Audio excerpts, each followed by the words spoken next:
رات کو جلدی سو جاتے. میں جوتے چپل پہن کر نہیں آتا کہ کہیں میرے جوتے چپل کی آواز سے کسی یہودی کی نیند خراب نہ ہو جائے اور قیامت میں میرا نبی یہ نہ پوچھے کہ میرے امتی کو کیوں ستایا تھا.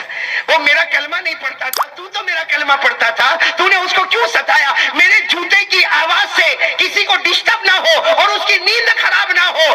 اس کی وجہ سے یہ محلے میں جب بھی میں آتا تو جوتے پہن کر. میں آپ سے پوچھنا چاہتا ہوں, حضرت ابو بکر غیر کی نیند کو خراب کرنا اور ہم اپنوں کی, وہ غیر کی نیند خراب نہیں کرتے, یا اپنوں کی نیند اڑا دیے. ارے اڑائی کہ نہیں اڑائی؟